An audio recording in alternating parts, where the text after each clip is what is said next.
Hi, this is Ideas Untrapped, a podcast about ideas on growth, progress, and prosperity. Andrew Nevin returns to the show, and he certainly needs no introduction. Welcome back, Andrew. Great to be here. Thank you, Toby. Today, we are going to be talking about the world after this crisis, and we'll see what are the various implications. But where I want us to start is the nature of the crisis itself. This, at least on the economic side, it's something that affected both supply and demand. And one thing from my observation is it seems the global economy, different sectors, is a lot more connected now than 10, 15, 20 years ago. That's the nature of globalization, right? So, do you think that policymakers sort of underestimated these network effects because it spiraled into multiple sectors? Well, I think that observers, or say economists, for example, in February, didn't really understand how connected everything is, even though we're supposed to be economists. So there were people in middle or even late February who were projecting that the economic impact of the pandemic might be a reduction in global growth from 4% to 2%, 4% to 1%. But they didn't really think about the fact that everyone's spending is someone else's income. And when you lock down several billion people around the world, then that has an immediate cataclysmic effect on the economy. But they also didn't think about the fact that they knew, but didn't really connect the dots, as you say, Toby, on the globalization. If someone stops consuming in one locality, it's not just that locality that suffers economically. It ripples all around the world almost immediately because we have so many complex supply chains, whether it's in manufacturing cars or semiconductors or in food, for example. So I think all of this to some extent caught people off. It shouldn't have, but caught people by surprise. But I think now everyone understands how interconnected the global economy is. On the supply chain issues, what are the likely bigger costs down the line going to be? We are seeing figures that food prices might rise up to 18% globally. We are seeing rises in energy prices, whereas some other sectors are in a sort of deflationary cycle with low prices. So what are the long-term and the medium-term costs to this disruption? Well, I think that people realized that the way we had built the supply chain was highly vulnerable to a disruption or a shock. So you had these highly optimized supply chains just in time. So you were keeping no inventory, moving all the parts long distances. And it's just not a very resilient system because if one part of the chain breaks, then the whole system breaks. I mean, to give an example from another disaster, when we had the tsunami in Fukushima a few years ago, I think 2011, there was breaks in the whole global auto supply chain because of things made in Fukushima. But I don't think the world took the lessons from that. I think this time people will take the lessons from it, and they'll start to shorten up supply chains, build more resiliency into it, produce things closer to home, particularly things connected to medical care and to food. But the implication of that is those items are going to go up in cost because the supply chains were optimized to produce things at the absolute lowest cost when everything worked well. If you now need to build more resiliency and more localization into it, inevitably things are going to cost somewhat more. And because you've built redundancy in the system, 18% sounds, I'm not sure how it was estimated, but it sounds like kind of a reasonable starting point for thinking about the impact. So, of course, if prices of food and medical goods go up, people are going to consume less of them, and it'll have an impact on people's income and an impact on economies all over the world. If we look at what the world will look like when we finally reopen, and I know different countries are having that conversation in their own way, according to the political realities of those societies. I know some companies are going to be risk averse. I know consumers are going to be reluctant in some industries. So in your estimation and your observation, what are the sectors that are most exposed to the post-COVID behavioral changes, so to speak? I think that's a very good question. I mean, I think people have realized now we're very unlikely to have a V-shaped recovery. As I said, in February, there wasn't a recognition of the total economic cataclysm, as we discussed. In March, I would say what happened was there was still this belief that there would be V-shaped recovery. So the virus would pass through countries and then people would go back to normal. I think we realize now that there's likely to be at least some medium-term and maybe even longer-term impacts of it that are going to affect a lot of different industries and overall economies. So to begin with, we already know coming out of lockdown, you don't come out of lockdown immediately. You have a very slow opening of services, service by services. But it's not even the legal framework that really determines what's going to happen. I mean, the reality is it's consumer behavior, it's individual behavior. So you have consumers, many of whom around the world, including Nigeria, have lost their job. They're broke. They're not interested in taking risks. They may have their job, but they feel like it, depending on the way the economy evolves, that their job is possibly at risk. So you have very reluctant consumers from an economic viewpoint. And at the same time, you have reluctant individuals from a health viewpoint. While they're venturing out, I mean, some people, as we see in the United States, are kind of aggressively challenging the lockdown provisions. I think most people, certainly in Canada and the UK and in Europe, are going to continue to voluntarily limit their activities despite what the government says. So when you take that in totality, we're not going to have this immediate bounce back to the previous economic level of activity. Now, what's going to be affected? Well, I think the things that have essentially disappeared during the COVID-19 economic crisis are going to have a very slow return. So, for example, the most obvious one is international air travel. I mean, it's really hard to see what the path is to that back. Very slow opening. People are going to be reluctant to go country to country. Countries still have a lot of restrictions on opening their borders, international air borders. Of course, Nigeria's and many other countries remain closed at the moment. And of course, bringing it back in that way means continued losses for the airline industry. And even there's talk, I'm sure people listening have heard about taking out the middle seat on a plane. Well, that also increases the cost by about 50% per seat mile as well. So all of those things are going to conspire to make international air travel come back slowly. But closer to home in many countries, I think, is going to be the impact on commercial office space. So, of course, what's happened is many companies that were resistant to people working from home. And while people enjoy being at the office and the camaraderie and the teamwork when they're there, there's a cost to going to the office in terms of time, in terms of money, in terms of tiredness, effectiveness. And a lot of people have found themselves very productive at home. I know myself, I'm working harder than ever. I think, Toby, you're working harder than ever, probably getting more done. So while I don't think people are going to not go to the office, I think we're going to have a new way of working for many office and knowledge workers where they are at home 1 day, 2 days, 3 days, some cases 5 days a week. So then what happens, of course, is that there's less demand for commercial real estate. That's already starting to ripple through in places like New York and London. There's less demand for the transportation. So transport for London that runs the tube and the buses realizes it's going to be under pressure.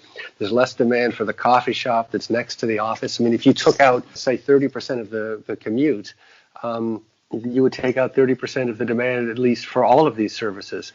And at the same time, there's already been a push in Europe that a lot of the land that's allocated for cars moving is going to go over to bicycles, go over to pedestrian walkways. And of course, if you ride a bicycle, you're not consuming fuel. So that's another set of industries that's really going to be affected in that. I think things like hotels, because one of the things I think will come out is we realize that if we're going to go for a 1 or 2 day meeting with clients or with business collaborators, we can now do that virtually. And the last business trip I went was March 9th to Accra for the day. So just got up early, took a plane, used fuel, used transport on both ends, went to see the client for 2.5 hours perhaps, and flew back. People aren't going to do that anymore. So all of that's going to reduce aggregate demand in all of these things. So those are a few of the industries that will be directly impacted. And then, of course, that's going to ripple through because there's less income, so every other consumption good is going to reduce as well. Let's break it down a bit further, Andrew. You talked about the nature of the recovery. And, I mean, here's what I think. I know we are projecting that recovery is not going to be as fast as perhaps maybe the last crisis.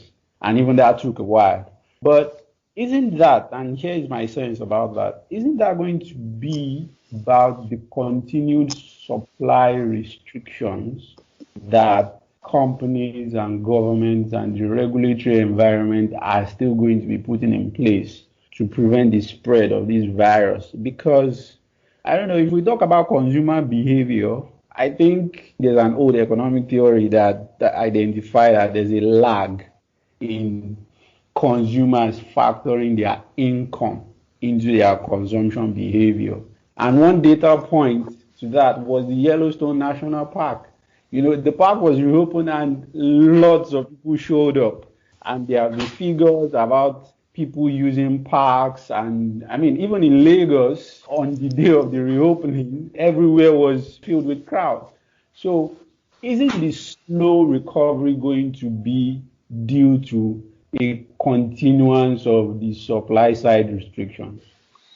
Well, I think that's a good question. I mean, it's hard to know just one day the Yellowstone Park experience. I'm not surprised that it was crowded because if you think about it, almost every other entertainment venue is still locked down. So there aren't sports events, there aren't concerts, you can't go to a restaurant. So you have, as I said, these partial liftings of lockdown. You have one thing that's available that you go do the one thing. Everyone goes does it, and it looks like it's crowded. But I don't think it necessarily means. Let's say we're 2-3 months from now in the United States, everything is open, restaurants are open. Are you going to get all the volume back? And as I said, I think there's a number of factors why you're not going to get it right away. I mean, one reason is because a lot of people are broke, right? I mean, they've lost their job or they're concerned about losing their job. And in the United States, you've had, 38 million people lose their job in about 8 weeks. Not all of those people are sort of bottom of the pyramid in the U.S. Many of them are engineers or companies like Uber, I believe, have lost their jobs. So you've got even high income earners who are losing their jobs or worried about it. So I don't think they're going to go back immediately. I mean, I take your point, and we were all taught it in our economics class about the permanent income hypothesis, but that is based on the expectation that you've got a permanent income. As I said, if you've got a fear factor that you're going to lose your income, then there's another behavior, which is immediately you kind of cut back your consumption. So you have the potential for people who are worried about their income to cut back your consumption. You also have people who are just reluctant to go out. So I myself am not that young. I mean, I'm not going to stay in the house completely, but I can tell you, I'm not in a high risk group, but I'm not in a low risk group. I would be reluctant to go to a restaurant for quite a while until we see. So if you take the combination of people for economic reasons and for health reasons that are cutting back their consumption, I think that we'll have not just the supply shock, we'll also have the demand shock on that. So, I mean, I think it would be, if we came out of this with no health issues in 6 months and people back to their old patterns of consumption, it'd be wonderful. But I don't think that any business globally can really bank on that. And particularly, as I said a little bit earlier, I think businesses that depend on international travel are going to be really, really struggling. So you think about places like Italy or Spain or Thailand, where the biggest industry is actually foreign tourists. It's a long road back for those industries. Now, that may come back, but I think that the commercial real estate and the impact on commuting patterns is likely to be permanent. I think once we go to large classes of office workers, professional workers working from home for, as I said, maybe 30% of the time, 40% is just a guess from me. I don't think we're ever going to go back. And I think you'll see the major cities continue to try to become more cycle friendly, more pedestrian friendly, and less cars on the road. So that the reduction in consumption of gasoline or oil, the reduction in, as I said, all the coffee shops, the lunch shops around it, the reduction in the fares on the public transport, and the reduction in the amount of office space used, those are going to be permanent. Interesting. Let's talk about possible government responses here. Again, I remember the last crisis, the big issue then was, just get income into people's hands so that they can spend. But given the nature of this crisis, is the appropriate response just to do structural reforms? And I'll give you an example. You talked about new ways of moving. People have talked about open air dining. Now, to do that, you have to rebuild some cities. You have to do planning. You have to redesign a couple of things. Are those really the priorities for government to spend on, as opposed to, some people are saying that families, households still need income in their pockets, so just do universal basic income and stuff like that. What are your thoughts? Well, I think for developed nations, we're running a very interesting experiment. I mean, at the time, there's been really for maybe, let's say, 20 years, a debate about how far you could stretch public finances. before they broke, and there was something emerging called modern monetary theory, which essentially said a sovereign nation can borrow really an infinite amount effectively to finance things. And traditional economists, dismissed this. There's been after the financial crisis in 2008, 2009. There was huge amounts spent through monetary mechanisms on this and quantitative easing. What this crisis has done is really broken open the fiscal floodgates, and really the debate is raging whether this is going to have any impact on inflation or collapse of currency that you traditionally think about on that. So in this regard, I think that you're likely to see governments, at least for now, given low interest rates or negative interest rates, try both, right? So if you take the UK for a minute, I mean, they should be investing in transforming London, maybe other parts of the UK, but London I know best, to be more in line with the kind of city we want to see in 5 or 10 years. Less commuting, less traffic on the road, more bike friendly, and they should be investing in that. But at the same time, I mean, I think that people are all Keynesians now. They realize you can't have, I think in the UK, the number I saw is 8 million people have lost their job, which is 38 million lost in the United States. 8 million makes sense in the UK. So if you have 8 million people lose their job, then you don't have any choice but to have some kind of income support. So the jury is out as you get these extraordinary budget deficits. Is this something that's going to create problems? Now, one difference, people might say we had the same thing in the Second World War, the UK and its allies, so you had a massive spending, whatever it took during the wartime period, and then after the wartime period you had a large stock of debt, which turned out not to be a problem because you had rapid economic growth. But the one difference between now and then is that the population's aging very rapidly. So the working age population in the UK is stable or going down. It may be stabilized not because of birth rates there, but because of immigration.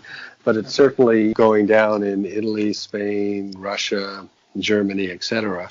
So the jury's still out. But the short answer to your question is I think people are going to be spending on both and should be investing in new ways. The other thing I'll just relate this to is I definitely think, maybe I'm too much of an optimist, but I do think this is going to have a positive impact on the climate change agenda. I don't think we can have this kind of health crisis and the impact it's had on individuals and on the global community and not have more focus on climate change. Obviously, having reduced commuting helps a little bit with the climate change, greenhouse gases directly, but I think there's going to be a lot more debate and policy action that said as we adjust to post-COVID world, both health-wise, but also the way people think, part of that thinking is going to be a bigger emphasis on environmental issues and sustainability, and also just because the younger people are very interested in this issue, and the younger people are becoming the older people, so we're moving in that direction.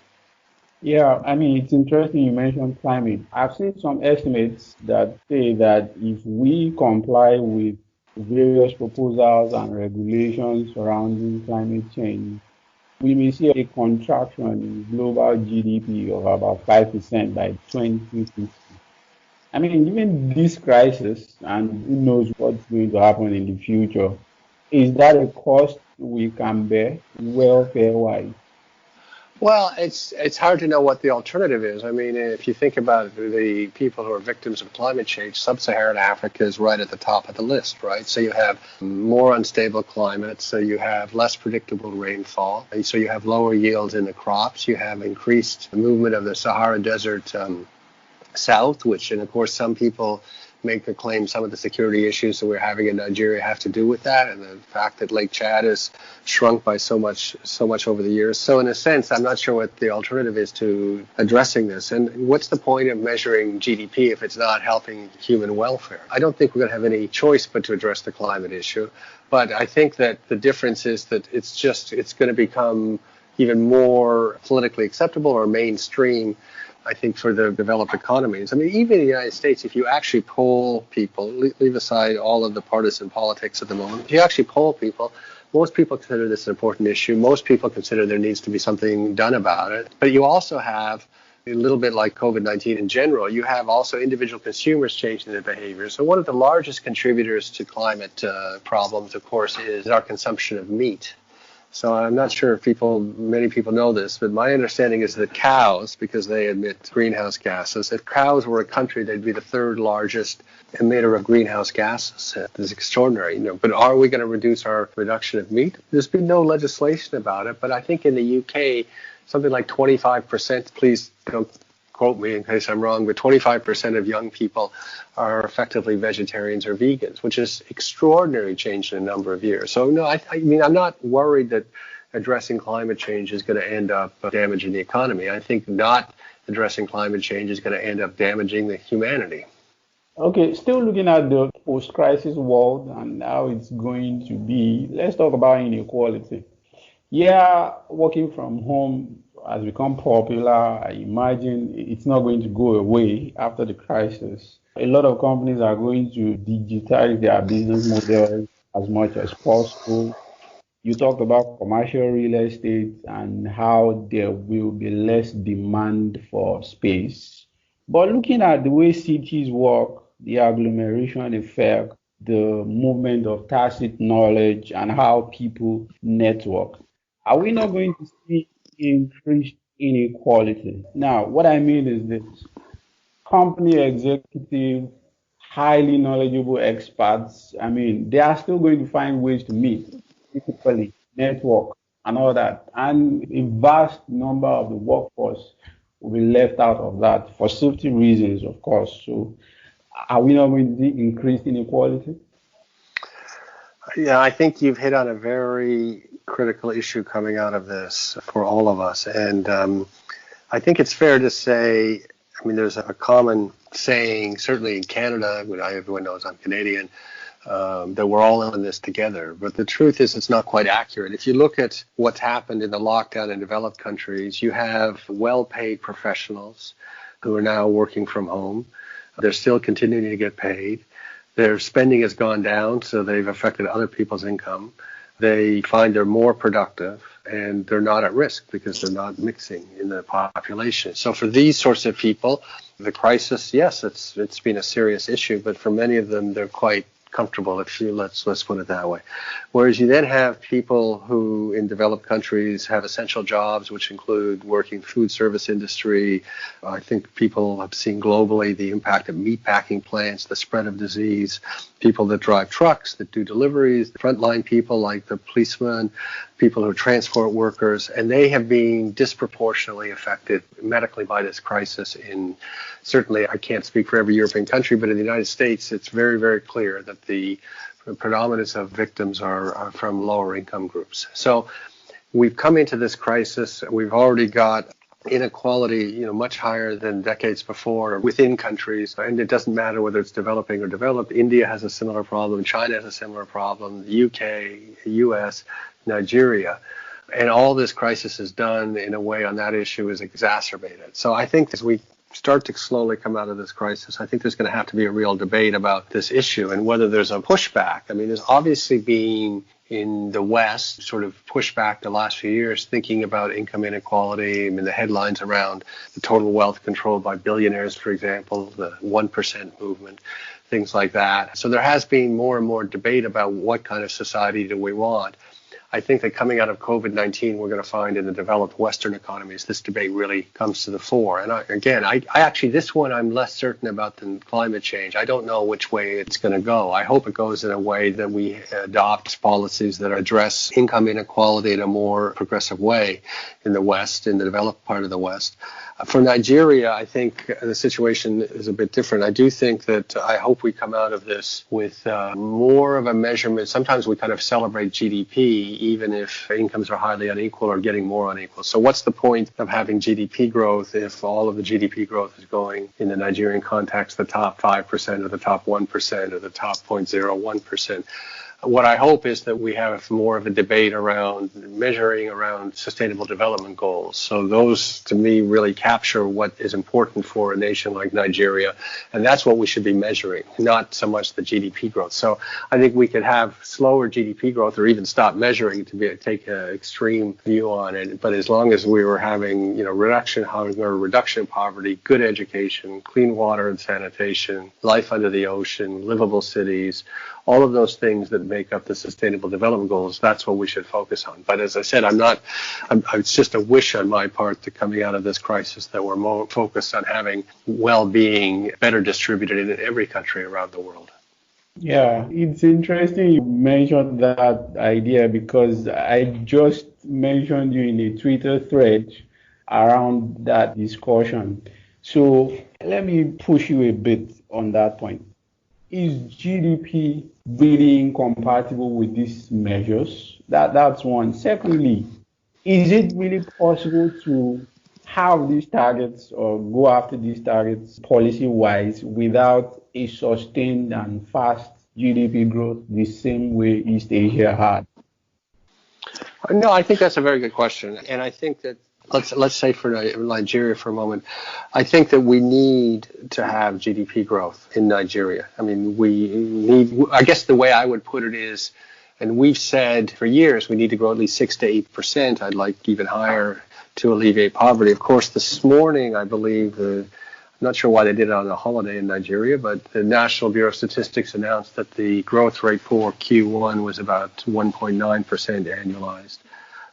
Which is disappointing, but not unexpected. And of course, Q2 is going to be negative and Q3 is going to be negative. So not really new news in the context of the economic damage from the pandemic. So I think for a nation like Nigeria, that we need to pay attention to both. But there's no point in having GDP growth if we're having increasing poverty, if we're having increasing hunger, if we don't have quality education. And the balance right now is 95% of the measurements around GDP and 5% of it's around SDG goals. So we have a announcement this morning by Dr. Kale over at Statistics Bureau, and it's front page everywhere in the nation. If the special advisor to His Excellency Governor Sanwo-Olu came out and said something about the special advisor for SDGs said something about SDGs, I'm not sure it would necessarily even make the news. So I think we need more of a balance in how we go after that. Now, that said, I think for developed nations, they need to go a bit further. I don't think there's much value in additional GDP. I think developed nations would be better off focusing on whatever fundamental well-being metrics they were trying to put forward. And so let me give you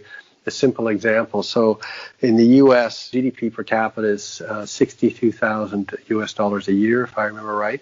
And in Canada, it's $46,000 a year. So a big gap in GDP. Yet in Canada, the average life expectancy, I believe, is 83 years, and the United States is 79 years. So despite the fact that the GDP in Canada is some 15 or 20% less, Canadians are living a lot longer. And that just shows you that the relationship between GDP and well-being is not so strong. I mean, if you look at the number 2 nation in the world in terms of education by what the OECD calls the PISA standard. So this measures, I think, reading, mathematics and science for 15-year-olds. The number 2 nation in the world by education is Estonia. Well, Estonia has a GDP per capita of $23,000 a year. So here you have a nation that has about a third of the GDP per capita in the United States, and yet it's able to deliver quality education. So the relationship between GDP and delivery of what matters to people in developed nations is not that tight. So I think for developed nations, they should be moving away from GDP as a metric faster than us. But even for Nigeria, there needs to be more of a balance between kind of an SDG or Sustainable Development Goal lens and a GDP lens. Interesting. I hope we explore that subject further because I'm interested. Now, let's look at some of the geopolitical consequences, Andrew. One issue that immediately comes to mind is protectionism. What are your predictions around that area? Are we going to see increase or decrease or just the continuance of the status quo? I know US and China are still going at each other. Well, I think there's going to be a decoupling, right? I mean, it's partially because in some ways it's something that the President Trump, but even the Democrats can agree on. And if we go back a little bit in history to the Clinton era, I mean, the Clinton era is billed as kind of golden era economically for the United States. You had the fall of the Soviet Union, the Berlin Wall came down, and there was this idea of the United States being the only superpower. But behind the scenes, what was happening economically was that the lower middle class in the United States was really losing ground. But that was masked a lot by the fact that manufacturing was moving to China, no safety concerns, no environmental concerns, low wage rates. So the price of consumer goods for Americans came down a lot. And that really politically, you realize now what it meant was that people didn't realize that you had this declining living standards so much for the lower middle class in the United States. So you got these tighter and tighter integrations of the supply chain, but you also got a hollowing out. And I hate to say I agree with President Trump because there's very few things, but I spoke about this. I lived in China for 10 years. I used to speak about this to American audiences, that what was going to happen was you were going to hollow out the American manufacturing capability, and you were going to regret it. And in effect, the United States made China the world's largest economy by PPP terms. And I really think the Americans, it's really where they are is their own fault. But I do think we're at a point where you're going to see, both because the resilience issues we talked about earlier, but also for these geopolitical issues, a decoupling of the United States and China. We've got all the controversy about Huawei. I think what's going to also be very critical, though, is what happens to Western Europe, right? And of course, Trump presidency has really driven a wedge in that relationship. You would naturally think that if there was going to be decoupling, Western Europe and the United States and Canada would continue to sort of share very tight bonds, and those have been frayed. Now, for us in Africa, it does create some issues. I mean, I think what we've always said, I've said publicly, is Africa needs to have good economic relations with all parts of the world. Africa's large enough. The things it wants to do with North America, with Europe, with the Middle East, with India, with China, and I continue to view that. But the Huawei issue, for example, highlights how challenging this might be, because if Huawei's under sanctions in the United States and a MTN in Nigeria buys Huawei equipment for the upgrade to 5G, that immediately makes them ineligible to do business with the States, creates problems for Nigeria. So I think the way this evolves is going to be really problematic. And I think that this particular tension, because of the nature of the virus, has really brought forward the COVID-19, the China virus. The nature of this virus has really brought forward some of these conflicts. And of course, it's coming in an election year. And we can all see what President Trump is doing with it. So I'm quite concerned about the next few years geopolitically. That said, though, if you go back to the resiliency argument that we talked about at the beginning, it is not a bad thing for supply chains to be somewhat decoupled globally, just from a resiliency for a food security for an individual nation, health security for an individual nation, just a stronger system, not to have these stretched supply chains around the globe. Yeah, but on that note, somehow, sometimes most of the arguments around the points around that can feel a bit like the illusion of control, at least to me anyways. Because sometimes I think policymakers and analysts pretend that we know how some of these patterns are going to emerge. I mean, like, we know how China became the largest supplier of X goods to the world, and now that we have the COVID-19 crisis and backlash against China, there can be a deliberate design of global supply chain. I'm a bit skeptical of that. What do you think? Yeah, I think it's a good question. I guess it goes back to whether individual companies shorten up their supply chains because of this resiliency argument. I mean, it's difficult to put in an overall regulatory framework. It is that illusion. I mean, economics naturally takes over. But I think at an individual company level, I hope that bigger companies recognize that when you've got such tight, long supply chains, you are at risk for a disruption on that. So I take your point. But certainly the United States is making all these noises that they want to decouple as much as they can from China. And we may see some legislative moves or policy moves from the Trump administration literally within the next few weeks. But what if Trump loses the election in November?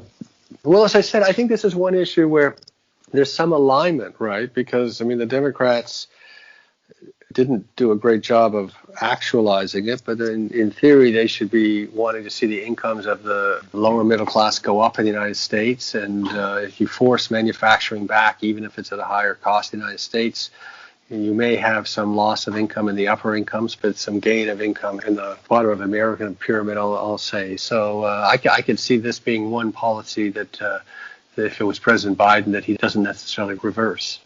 Another issue that's come up is some analysts think we are seeing, not particularly due to this COVID-19 crisis, that we've been seeing the collapse of the US-led global order in the last couple of years. I know people like Ian Bremmer, Peter Zian have talked about that. And again, in the last couple of years, we see an increase in nationalism. America certainly is becoming more isolationist. What are the implications of this new world order, so to speak, for trade particularly? I'm very worried about trade. Well, I think that, again, you go back to this period, in the sort of 90s and 2000s. As I said, the U.S. let China become this kind of global powerhouse, and the Chinese have taken this very strategically. So it's not a big surprise that China is so powerful economically and other countries are growing, that relatively the United States would lose its influence. And I think the United States, in a sense, was not strategic enough back in that period, the 1990s and the 2000s. Part of it is just historically. If you go back at the end of the Second World War, the United States was 50% of the world's productive capacity. There's a belief inside the United States. It was hard for them to believe that they would always have this hegemony over the world. And in fact, you're probably too young to remember this, but when Goldman Sachs came out, I think in 2006. They said that by 2048, China would be a bigger economy than the United States. 2048, and Americans said that was impossible. And of course, now China's economy, at least in purchasing power parity terms, is already bigger than the United States in absolute terms by 2022, 2023, which is extraordinary. So we all know at the end of the day, your military power and influence stems ultimately from your economic power. So it's not a big surprise that we're having this shift. And as I said, I blame the Americans, but in the 90s, they let this happen because they saw the collapse of the Soviet Union. They were the only superpower. It was hard to believe that in such a short period of time they would be rivaled. But the reason in this particular administration, at least in my view, and many other commentators with my views say the same thing, of course, with Trump, he's deliberately gone out to sabotage the existing alliances and constructs, both global constructs, obviously the WHO and the UN and groups like that, but also NATO, our relationship, I'm Canadian, but the relationship between the United States and NATO allies, between Western European allies, with Australia. So you've had President Trump damage relationship with friends that share a lot with the United States, and yet increased relationships with China to begin with until the COVID-19, with Russia, with Brazil, which doesn't share the same values at the same time. So all of this is creating all sorts of fractures, which is very worrisome. So I don't have a very warm feeling about the development of geopolitical situation over the next 5 to 10 years. I think it's going to continue to be chaotic. I hope we don't go into some kind of disaster scenario or armed conflict on a scale that we don't even want to imagine, but it's a very worrying period. There are two things that I want to talk about in that area. One is about soft power. Should America really abandon its role? I mean, for whatever political reasons domestically now, should America really abandon its role as the de facto global leader? And there's a reason why I say this. If you're going to alienate China or blame China or talk tough about some of the consequences, we know that to actually even get these measures to be effective, you need a coalition of other countries. I mean, Australia recently mobilized around 62 countries on pushing for accountability in finding the origin of the coronavirus. And my sense, looking at that, is America should be doing that, not pulling out of the WHO and saying, oh, we don't want anything to do with this or that. It's not perfect. The neoliberal post-war order was not perfect, but I'm more positively inclined towards its push for accountability, democratization, more openness, as opposed to Chinese-dominated world where there are no rules, no ethics. What are your feelings about that? Well, I think that, I'm in the camp that thinks that soft power is a good thing. I mean, if you want to project around the world and you can establish a strong basis for soft power, that's a lot easier to do than to hard power or military presence, which isn't so effective in today's world. So if I was the one with the soft power, I wouldn't want to give it up so easily. And of course, I've said on the show 4 times I'm Canadian. I'll say it again. I'm Canadian, and in Canada has no military presence really, and yet we have quite a lot of soft power because of our values, because of what we project, because of our immigrant culture, our tolerance. I mean, look at the country that in a way may have the most soft power per capita on the planet right now is New Zealand. You have the fantastic Prime Minister who's done an incredible job overall, an incredible job during this crisis. It's such a high brand value for New Zealand. They can contribute to getting things done, even as a nation of 5 million people around there. Whereas the United States States, with all its GDP wealth and with all its huge population, is having a harder and harder time getting it. So I wouldn't have wanted to squander the soft power as Donald Trump has done. And of course, this is obviously a raging debate in Washington, but I'm in the camp that said this is a loss to the United States. And I grew up near the United States. As a child and young adult, always welcomed the stabilizing force of the United States on global affairs. It's just disheartening to see where we're going. And I personally, I'll say on this podcast, I lived in China for 10 years. I don't want to see the most powerful country in the world be a one-party dictatorship with no accountable elected officials. That, for me, would be a terrible outcome. So I'm very concerned about the loss of soft power in the United States. I think it's been quite public that the European allies are dismayed about it, looking at the loss of influence of the United States. And I genuinely hope that there's some sort of change there, that the U.S. comes back and gets its soft power. And I think that President Trump, I don't have any great study on this, but just for all the places I've lived and time I've been on this world, it seems to me it's economically beneficial to have soft power. I don't believe it's a drain. President Trump says we lose to this country, we lose to this country, we lose to this country. That just doesn't make any economic sense to it. You gain so much from having soft power, from having influence, from being able to shape things without necessarily going into hard conflict. It can't be right that soft power is not valuable. The second thing I would like to bring up on that note is, now we know Africa, balance of payment crisis, funding infrastructure, and poverty. We are seeing a closer relationship with some of the biggest economies on the continent with China, especially in infrastructure finance and cooperation around manufacturing. But geopolitically and diplomatically, how can Africa better structure its relationship, especially with the receding of American influence we are seeing? How can Africa better structure its relationship with China so that we don't lose all these values that are clearly important to the continent, like democracy, like accountability and such? Well, I think our view has been, as I said, that Africa needs to have strong economic relations with every other group on the planet. So, I mean, we should be working with Brazil in areas, food in particular, Nigeria, not Brazil, lots of cultural ties between Brazil and Africa. We should be working with the Americans and the Canadians. We should be working with Europe, Middle East, India, and I'll come back to India and China. So I don't think Africa should be choosing one group. They're all important to us, and we are important to all of them on that way. We need investment, we need an exchange of ideas, some education, we need people from those places to be part of Africa.